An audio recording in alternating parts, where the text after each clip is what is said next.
अस्सलाम वालेकुम। आज के लेक्चर के साथ तीसरे वीक का पहला लेक्चर है।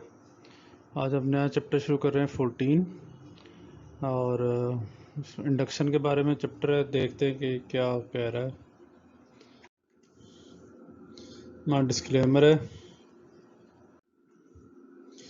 ये। आज हमने चीज़ें आज कवर करनी है। इंडक्शन करनी है, इलेक्ट्रोमैग्नेटिक इंडक्शन करनी है, फैराडे लॉ करना है और इंडक्शन का गैल्वेनोमीटर है, इंड्यूस ईएमएफ है, एक आध सब आर्टिकल भी है। तो अच्छा खासा काम है, इसलिए शुरू करते हैं। इंडक्शन जो है, इलेक्ट्रोमैग्नेटिक इंडक्शन जो है, ये दरियाफ्त की थी फैराडे ने, माइकल फैराडे ने 1831 में। और इसका बेसिकली जो आर्गूमेंट था इसको ढूंढने के लिए, वो उसको कहते हैं सिमेट्री आर्गूमेंट था।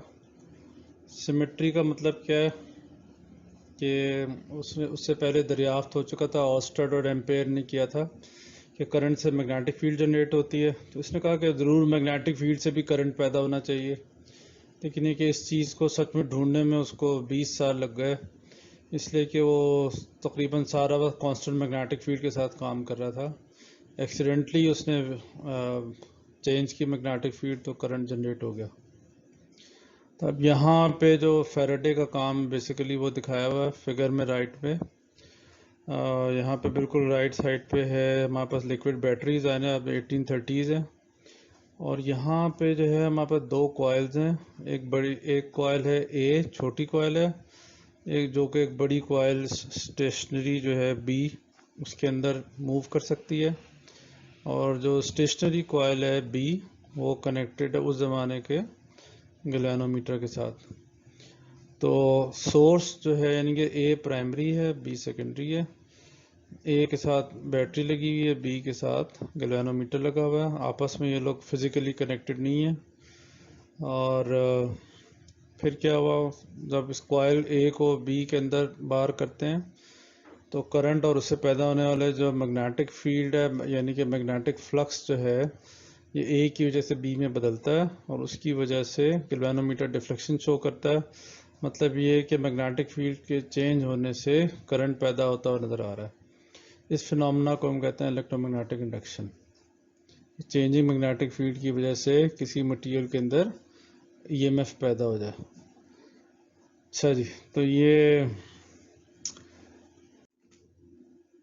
अब यहाँ पे ये दिखा मैंने, इसमें भी दिखाया है जिफ में। और कह रहे कि इंडक्शन करने के लिए हम क्या कर सकते हैं, एक कॉइल ली, उसको आपने वोल्ट मीटर या गैल्वेनोमीटर के साथ कनेक्ट करेंगे।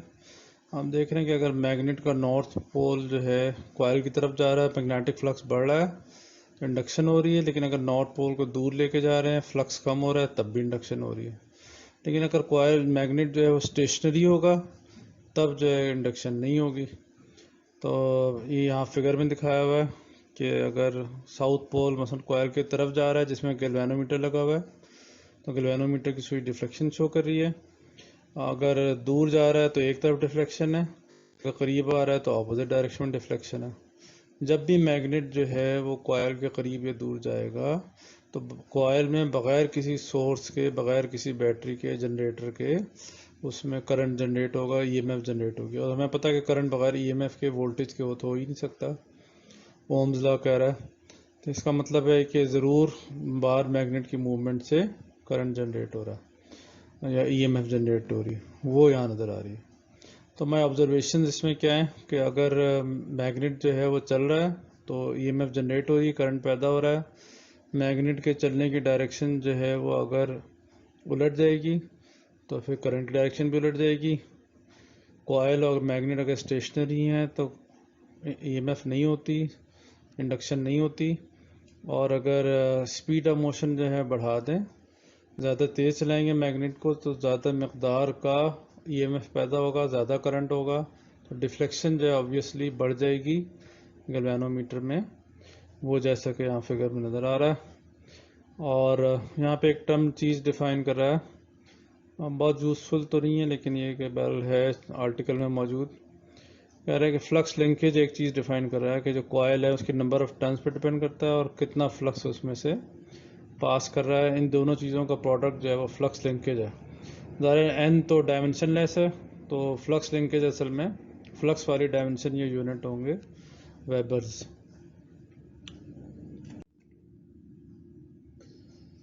अच्छा जी, अब इसमें दो कॉइल्स के साथ इंडक्शन देखना चाह रहे हैं।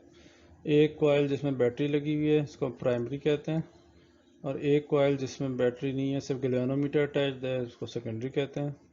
अगर प्राइमरी में किसी वजह से करंट बदलेगा, डीसी सोर्स लगा है, तो आपको रेजिस्टेंस कम ज़्यादा करें या स्विच ऑन ऑफ करें तो प्राइमरी का करंट जो है वो चेंज होगा, उसकी वजह से चेंजिंग करंट पैदा होगा। चेंजिंग करंट से हमें पता है ampere law, changing magnetic field होगी, और उससे हमें पता है चेंजिंग फ्लक्स पैदा होगा, जो कि सेकेंडरी में जब पहुंचेगा तो वहाँ पे ईएमएफ इंड्यूस करेगा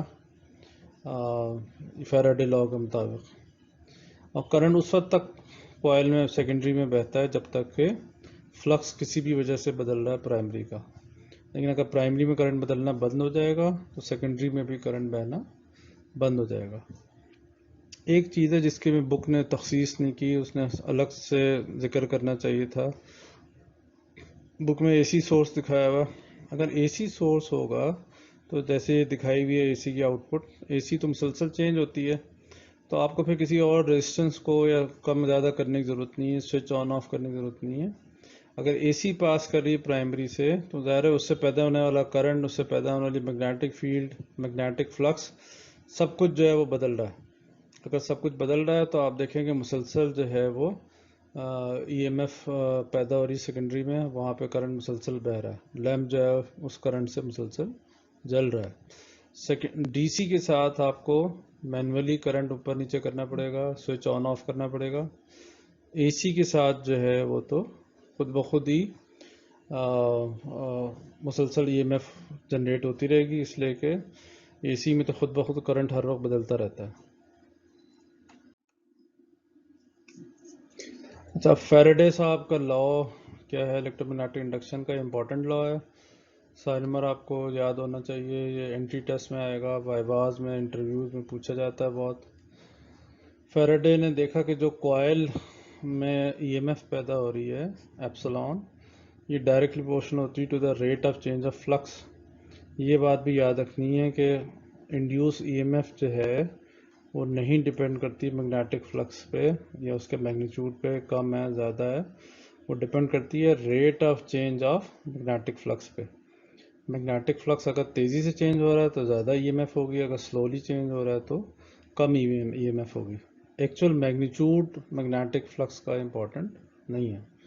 फैराडे की डिस्कवरी क्या है कि इंड्यूस ईएमएफ प्रोपोर्शनल होता है rate of change of magnetic flux के विद टाइम, और प्रोपोर्शनैलिटी को इक्वालिटी में बदला तो हमारे पास आ गया number of turns of coil, ये कांस्टेंट दायरे रहता है, तो E बराबर हो जाएगा n delta phi by delta T के। तो कॉइल की टर्न्स जो हैं आप ज़्यादा डायनेमिकली तो चेंज नहीं करते हैं, इसलिए और किसी कांस्टेंट की यहाँ ज़रूरत नहीं है।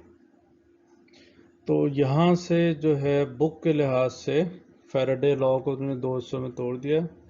वैसे तो ये सीधी बात नज़र आ रही है कि ईएमएफ इंड्यूस होगी जब भी फ्लक्स चेंज होगा अक्रॉस ए मटेरियल जो है, अगर वो कंडक्टर है तो इस फ्लक्स चेंज की वजह से, इस ईएमएफ की वजह से उसमें करंट भी जनरेट हो जाएगा। लेकिन अगर कंडक्टर नहीं है तो करंट नहीं होगा या बहुत ही मामूली सा होगा। तो लेकिन ये ईएमएफ हमेशा मौजूद होगी अगर फ्लक्स बदल रहा है, उसका इससे ताल्लुक़ नहीं कि मटेरियल है जिसके क्रॉस ऑफ फ्लक्स बदल रहे हैं, कंडक्टर है कि इंसुलेटर है। तो बुक के लिहाज से इन्होंने ये दो टुकड़े जो हैं फैराडे लॉ के, कह रहे कि अगर मैग्नेटिक फील्ड बदलेंगे तो उससे कंडक्टर या मटेरियल में ईएमएफ पैदा होगी जो कि प्रोपोर्शनल होगी rate of change of flux के।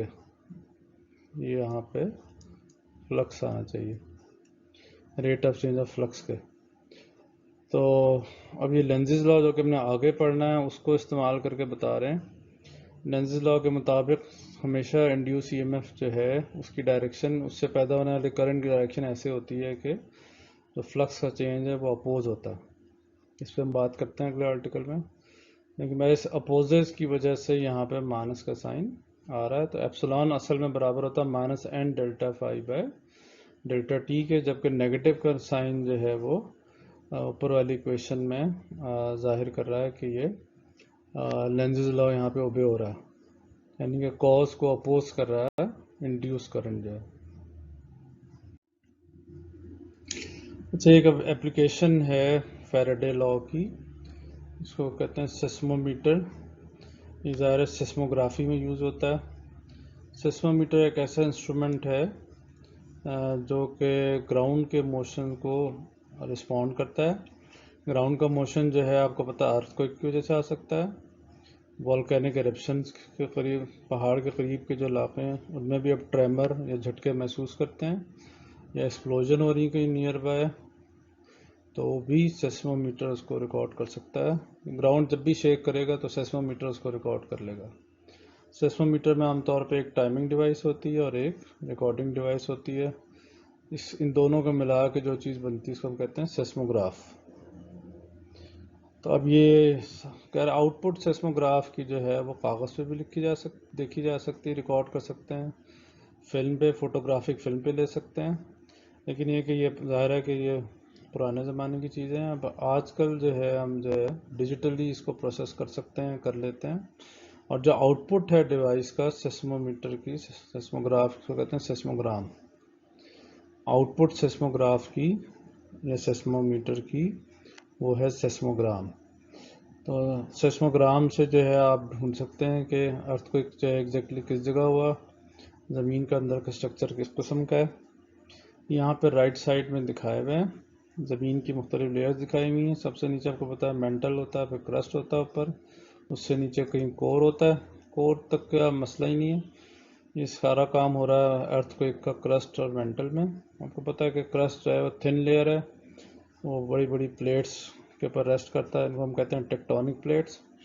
तो ये टेक्टोनिक प्लेट्स के एजेस जो हैं वो जब बड़ी बड़ी टेक्टोनिक प्लेट्स हैं उनके एजेस एक दूसरे के साथ कोई मुसलसल मोशन में है, एक दूसरे के साथ जब रगड़ खाते हैं, फंस जाते हैं, तो वो एनर्जी जमा होती जाती है। जब एकदम किसी फॉल्ट के ऊपर से वो हटते हैं, टूटते हैं, एजेस टूटते हैं, तो फिर जो है वो सारी एनर्जी स्टोर्ड जो है वो एक ही दफ़ा में निकलती है, वो अर्थक्वेक की फॉर्म में सामने आती है।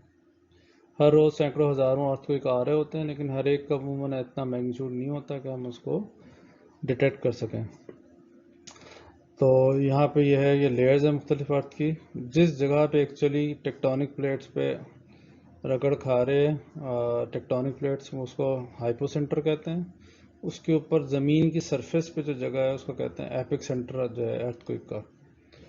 तो एपिक सेंटर ज़ाहिर है ऐसी जगह होती है जो हमें पता होती है ज़मीन पे कौन सी जगह है। नीचे उसके होता है हाइपोसेंटर, और जिस प्लेन के अलोंग मूवमेंट हो रही होती है उसको कहते हैं फॉल्ट प्लेन। टेक्टोनिक प्लेट्स की मूवमेंट जिस प्लेन के अलोंग होती है, टेढ़े मेढ़े होते हैं आमतौर पे, उनको कहते हैं फॉल्ट प्लेन्स। तो ये है अर्थक्वेक टेक्टोनिक प्लेट के आपस में रगड़ खाने की वजह से होते हैं। और सेस्मोमीटर जिसकी आउटपुट सेस्मोग्राम है, उसकी मदद से हम उसको मेजर करने की कोशिश करते हैं कि पैटर्न कितना है, शिद्दत कितनी है ज़लज़ले की।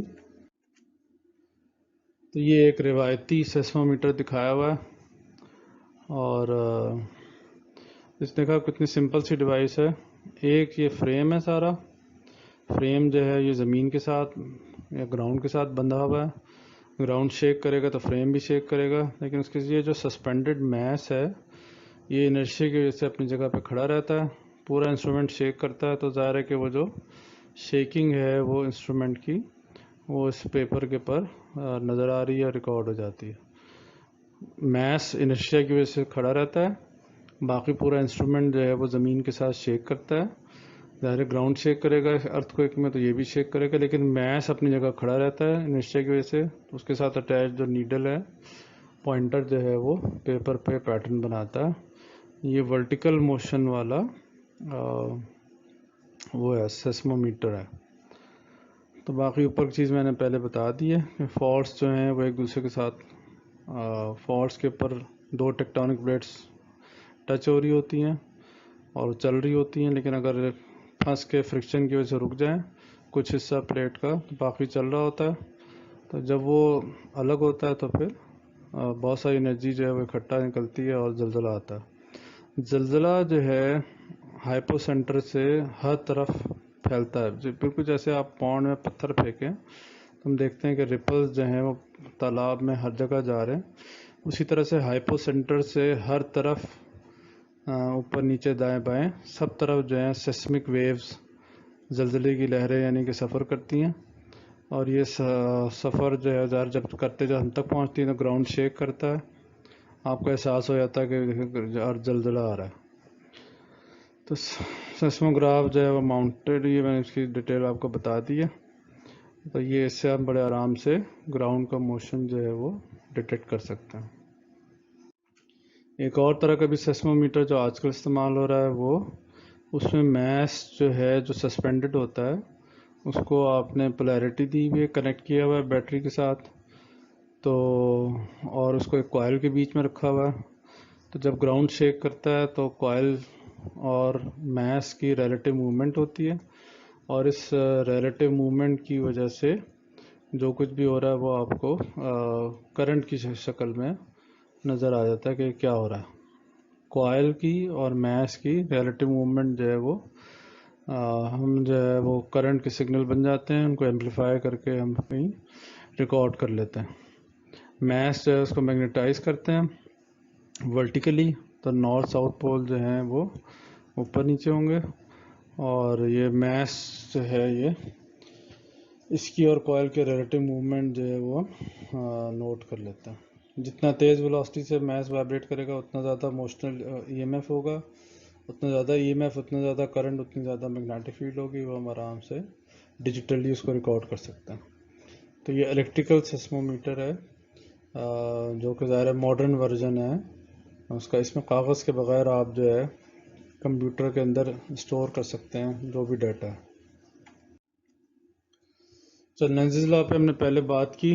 बुक के लिहाज से लेंसेज लॉ जो है वो एमएल लेंस साहब थे, 1834 में इन्होंने फार्मूलेट किया था Lenz law. Faraday law EMF के बारे में बात करता है, लेंसेज लॉ जो है वो करंट की डायरेक्शन के बारे में बात करता है। तो कह रहा है कि जब भी कोई कंडक्टर जो है या मटेरियल जो है एक्सपोज होगा चेंजिंग मैग्नेटिक फील्ड से, तो उससे जो मैग्नेटिक फील्ड पैदा होगी वो इंड्यूस करंट पैदा करेगा जो कि अपने इनिशियल मैग्नेटिक फील्ड या कॉज को अपोज करेगा। ये सारी बात पेचीदा तरीका है, सीधी सी बात ये कहनी है कि जो भी इंड्यूस करंट होता है मटेरियल में वो हमेशा ऐसा होता है कि अपने कॉज को अपोज करता है। जो चीज़ वजह बन रही है, बायस बन रही है करंट के इंडक्शन का, बेशक वो बार मैग्नेट का मोशन है, बेशक वो एसी करंट की फ्लक्चुएशन है, इंड्यूस करंट हमेशा अपने कॉज को काटता है, उसको ख़त्म करने की कोशिश करता है। अच्छा, लॉ जो ये हमारा क्वालिटेटिव लॉ है, मतलब इसके साथ कोई फार्मूला, कोई एम्पेरिकल फार्मूला एसोसिएटेड नहीं है। तो ये सिर्फ बता रहा है कि इंड्यूस करंट जो है उसकी डायरेक्शन क्या होगी, उसका मैग्नीट्यूड क्या होगा, इस बारे में लॉ कोई बात नहीं कर रहा। तो ये क्वालिटेटिव लॉ है जो सिर्फ बता रहा है कि इंड्यूस करंट डायरेक्शन किस तरह की होनी चाहिए। तो लेंसेज लॉ को समझने के लिए अब हम एग्जांपल ले रहे हैं जैसे मूविंग मैग्नेट की। हम देखें अगर नॉर्थ पोल फर्ज किया मैग्नेट का, बार मैग्नेट का एक कंडक्टिंग रिंग के करीब जा रहा है, तो कंडक्टिंग रिंग में इंड्यूस ईएमएफ होगी, इसलिए कि ज़ाहिर है कि जैसे जैसे मैग्नेट करीब जा रहा है तो मैग्नेटिक फ्लक्स की वैल्यू जो है वो रिंग के अंदर बढ़ती जा रही है। तो अब यहाँ पे करंट जो पैदा हो रहा है वो किस तरह का होगा, जैसे यहाँ दिखाया हुआ है counter clockwise anti clockwise current होगा, क्योंकि इस तरह के करंट से नॉर्थ पोल जो पैदा होगा जैसे यहाँ अगले फिगर में दिखाया हुआ है वो फेस करेगा इनकमिंग नॉर्थ को। मकसद क्या है कि नॉर्थ नॉर्थ रिपल्शन हो, मैग्नेट करीब आना बंद कर दे, नहीं तो कम से कम स्लो हो जाए। स्लो क्यों हो जाए? इसलिए कि मैग्नेट के करीब आने से, फ्लक्स बदलने से करंट पैदा हो रहा है। तो करंट मैग्नेट के मोशन से पहले तो नहीं है, ज़ीरो है। अब आपके पास कुछ करंट आ रहा है, इंड्यूस करंट। तो कोई भी मटेरियल जो है दुनिया में, कायनात में नहीं पसंद करता कि उसकी एनर्जी बढ़ जाए, क्योंकि करंट इलेक्ट्रिकल एनर्जी है। तो कोई मटेरियल पसंद नहीं करता कि उसके अंदर पहले नहीं था करंट तो अब करंट आ जाए। लिहाजा इंड्यूस करंट का हमेशा डायरेक्शन ऐसी होगी कि वो अपने कॉज को अपोज करेगा। तो लेकिन अगर हम जो है मैग्नेट के मोशन की डायरेक्शन उलट देंगे, जैसे यहाँ दिखाया हुआ है, नॉर्थ पोल अब दूर ले जा रहे हैं तो करंट की डायरेक्शन भी उलट जाएगी, करंट का अब यहाँ पे मैग्नेट जाएगा करंट उलटने से, तो जो रिंग से मैग्नेट बन रहा है, इंड्यूस करंट से जो मैग्नेट बन रहा है, वो उसका पोल अब उल्टा हो जाएगा ताकि साउथ और नॉर्थ पोल में अट्रैक्शन हो, अब ये दूर ना जाए। तो मकसद ये कि हर चीज़ जो कि करंट का बायस बन रही है, इंड्यूस करंट उसको रोकने की कोशिश करता है ताकि सिस्टम जो है वो पहले से ज़्यादा एनर्जी में ना जाए।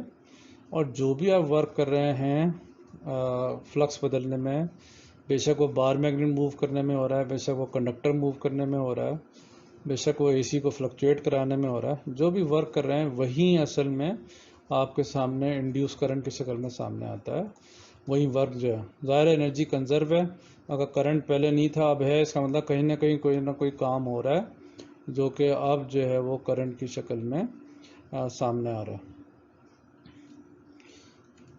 अच्छा जी,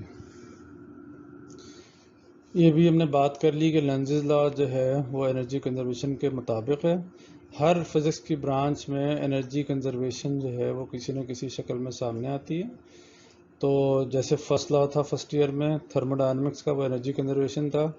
यहाँ पे लेंज़ेस लॉ जो है इलेक्ट्रोमैग्नेटिज्म में, ये बेसिकली एनर्जी कंजर्वेशन है कि हम जो वर्क कर रहे हैं फ्लक्स को बदलने में, वही वर्क जो है वो ये असल में इंड्यूस करंट की फॉर्म में सामने आ जाता है। अच्छा जी, ज़ाहिर अब ये वर्क जो है उसमें से सारी एनर्जी जो है करंट नहीं बनती है, कुछ जो है वो फ्रिक्शन की शक्ल में यानी और हीटिंग की शक्ल में सामने आ सकती है। करंट चलेगा मटेरियल में, ज़ाहिर है कि रेजिस्टेंस होगी, रेजिस्टेंस से जो है हमें पता है कि हीट पैदा होगी जो कि I²RT है, हमने पीछे सेकंड थर्ड चैप्टर में पढ़ा हुआ है। तो ज़ाहिर है वो तो जो इनिशियल वर्क है वो कई शक्लों में सामने आता है, लेकिन मेजर फॉर्म जो है उसकी वो इंड्यूस करंट होते हैं। तो मकसद ये है कि लेंज़ेस लॉ जो है वो एनर्जी कंजर्वेशन के ऐन मुताबिक है। अच्छा, अब ये लेंज़ेस लॉ के बारे में फ्लेमिंग्स जो है वो राइट हैंड रूल है, याद रखने के लिए कि अगर मैग्नेटिक फील्ड जो है वो अपने राइट हैंड को एक्सटेंड किया, थंब है और मिडिल फिंगर है और ये है इंडेक्स फिंगर। तो इंडेक्स फिंगर अगर मैग्नेटिक फील्ड की डायरेक्शन में और थंब की डायरेक्शन में कंडक्टर मूव कर रहा है, तो करंट जो है उसकी डायरेक्शन होगी अलोंग मिडिल फिंगर। ये आपने याद रखना है। और यहाँ तक हमने एक बात नहीं कि इंडक्शन का असल में जो सोर्स है, यहाँ से भी याद रख सकते हैं कि वो बेसिकली मैग्नेटिक फोर्स है। चार्ज तो हर मटेरियल में होता ही है, तो अगर चार्ज जो है उसको महसूस हो के कोई वेलोसिटी, ये वेलोसिटी जो है कंडक्टर के चलने की भी हो सकती है, ये मैग्नेट के चलने की भी हो सकती है, और ये वेलोसिटी जो है मैग्नेटिक फील्ड बदलने की भी हो सकती है। जब भी चार्ज कोई वेलोसिटी महसूस करेगा तो वो एक फोर्स एक्सपीरियंस करेगा, वो फोर्स जो है वो चार्ज को धक्का देगी और वो इंड्यूस करंट की शक्ल में सामने आएगा। बेसिकली जो इंडक्शन है उसका सोर्स मैग्नेटिक फोर्स है, FQV क्रॉस B जो है।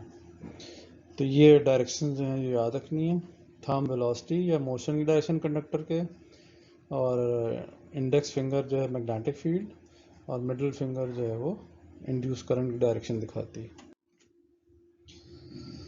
तो इंड्यूस EMF जो है वो इसकी एप्लीकेशंस हैं, ये हमने अब आगे पढ़नी है। DC जनरेटर भी हो सकता है। DC जनरेटर में ऑल्टरनेट करता हुआ करंट नहीं नज़र आ रहा हमें, ये चीज़ नहीं नज़र आ रही नीचे वाली, सिर्फ एक ही डायरेक्शन में ज़ीरो से ऊपर ऊपर करंट फ्लक्चुएट कर रहा है। ये DC जनरेटर की आउटपुट है। इसमें जो है वो डायनेमिकली इंड्यूस EMF इस्तेमाल होती है, यानी कि कंडक्टर जो है वो स्टेशनरी मैग्नेटिक फील्ड में चल रहा होता है। ये कंडक्टर जो है ये फ्रेम पे लिपटे हुए कॉइल है, मैग्नेट खड़े हुए हैं लेट्स पे जो नज़र आ रहे हैं दाएं बाएं, तो कंडक्टर घूमता है तो उसकी वजह से आपको जो है मैग्नेट खड़ा है तो EMF इंड्यूस हो जाती है। और स्टैटिकली इंड्यूस EMF में इसकी मिसाल ट्रांसफार्मर है, जहाँ पे प्राइमरी या सेकेंडरी दोनों स्टेशनरी हैं।